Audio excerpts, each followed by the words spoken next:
As I'm sure you know, I'm now the UKIP Brexit spokesman under Paul Nuttall. Brexit does not mean Brexit. Brexit means exit. What does it mean? Brexit means exit! Now, we won the referendum because Nigel was the best communicator in that campaign.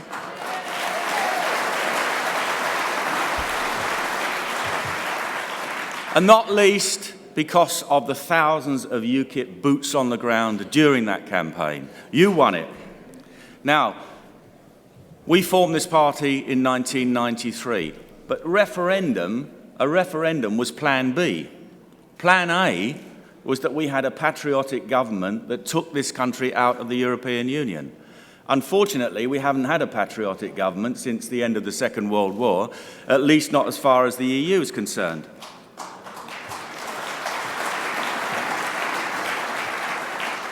And we now have a situation where the decision by the people has to be implemented by two houses of parliament that predominantly don't want to do it anyway. We have a Prime Minister who was a Remainer, and if Remain had won, she would have been telling us that it was the best result and the best thing for us. And there was a Home Secretary, was an enthusiastic enforcer of EU legislation. And as Prime Minister, she is still allowing EU legislation to come through the pipeline from Brussels and to be enforced. Now, we cannot underestimate the determination of the Remainers in the Houses of Parliament to delay and impede and even to reverse the decision of the referendum. And we all saw Tony Blair on the television this morning, I'm sure. Why can't he just leave us in peace and go and live in America on the proceeds of his blood money?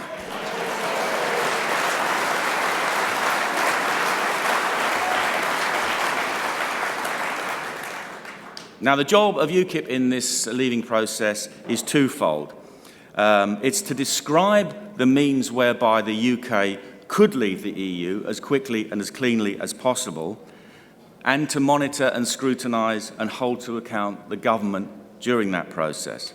Now, the greatest asset we have in that struggle is for Paul Nuttall to be elected as an MP for Stoke Central on the 23rd of February, and for him to represent the Leavers on the floor of the House of Commons. So please do everything you can to help Paul get elected. And I think that when he becomes MP, we should have a thank you party for Jeremy Corbyn, just so long as he doesn't bring Diane Abbott. Now, let me describe UKIP's policy on leaving the EU. But before I do that, let me say something about Mrs May's approach. Now, the accepted wisdom is that we can only leave the EU by means of Article 50. Well, that isn't the case. But even so, it only takes an email or a note to the Council of the European Union to trigger it. It could have been done by David Cameron before he left office. It could have been done by Mrs May the day that she came into office, but they haven't done anything. Months later, we still haven't triggered Article 50. And we now face 2 years of protracted negotiations with an EU that doesn't want to negotiate with us in order to arrive at Mrs May's fabled good deal before we can actually leave. During that 2-year period, not a single EU law will have been repealed or amended. A stream of new EU laws will have come through the pipeline from Brussels. And we would have had almost 3 years from the date of the referendum to the day we leave of uncontrolled mass immigration in which hundreds of thousands, if not millions of people, will try to get in under the wire while they still can. Now, eventually, this mythical deal will be presented to the European Parliament and to the Council of the European Union, and both of those bodies can reject it if they wish.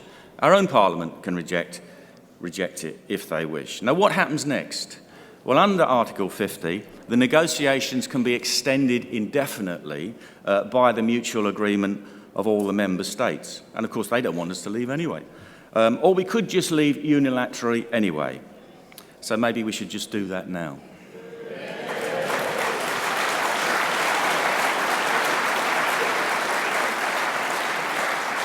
And let's suppose that Mrs May's mythical deal is acceptable to all concerned. When we leave, she intends to incorporate all the body of EU law into UK law.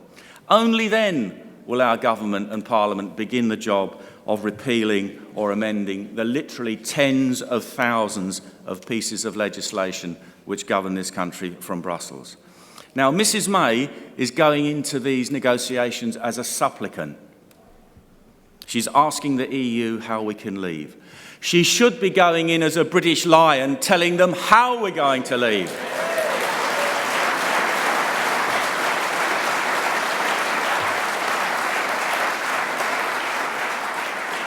So now let me describe how Mrs May and her government could take Britain out as quickly and as cleanly as possible. First of all, forget Article 50. Parliament is sovereign and is not legally bound by an article in a treaty with a foreign power. Let me summarise how we should go about it. As a first step in leaving, not a last step, as a first step, let's repeal the European Communities Act 1972.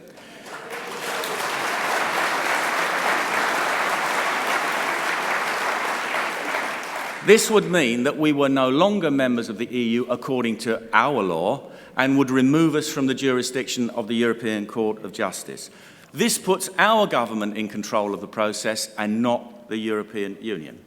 Now, Sir Bill Cash MP has drafted a repeal bill which sets out exactly how this can be done. Chaos would not ensue. All EU laws have been transposed into Acts of Parliament or by other means, and these laws would remain in place. Government could then amend or repeal at its leisure. But HM government would be free to take immediate emergency actions in those areas where it's most required. For example, in immigration and border control, trade, fishing, farming and defence.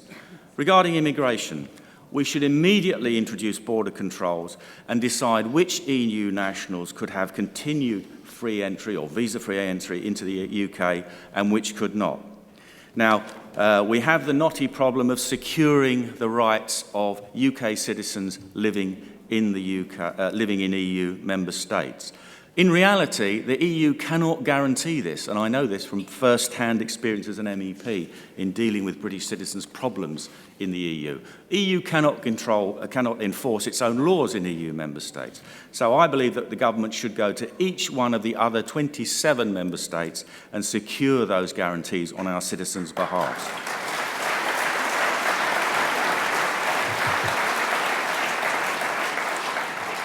Now, regarding trade, this is not a complicated issue. There are two options. Now, we can continue to trade on a tariff-free basis, or we can assume World Trade Organization terms. This isn't going to take 2 years. It takes an afternoon over a cup of coffee. Because it's not our decision anyway. It's the EU's decision. And this is how you solve this problem with a minimum of disruption. HM government should offer the EU continued tariff-free trade with continued freedom of movement of goods, services and capital, but not people. In terms of trade itself, nothing changes, and we don't need to do anything more. The EU can accept it or reject it.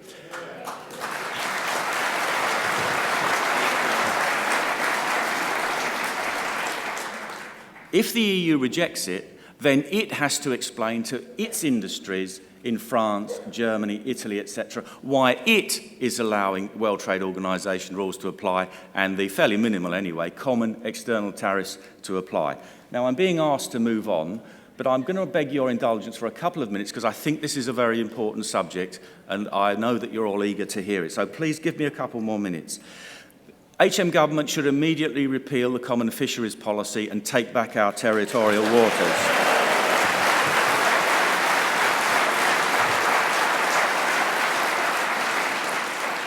HM government should immediately repeal the common agricultural policy and start running farming policy for our farmers' benefit and our people's benefit. We should immediately disentangle ourselves from the common security and defence policy and put our reliance on NATO as the principal defender against external threats. Now, I would like to go on a great deal, which I can't, about police and criminal justice matters, energy, transport, and a host of other things. Time does not allow, but it will be in the document that I'm currently writing, which is on hold because of the by-election, our UKIP Brexit plan. And I'll sum up. It will take Parliament literally years to work its way through the 172,000 pieces of EU legislation in place, every jot and tittle. It isn't going to happen before we leave. Most of it has to happen after we leave. If I can paraphrase Winston Churchill, the referendum was only the end of the beginning. We won the big battle we won the referendum, the first big battle in setting our country free from the European Union, but we still have to win the war. We will not be free from the European Union until we leave on our terms, not their terms.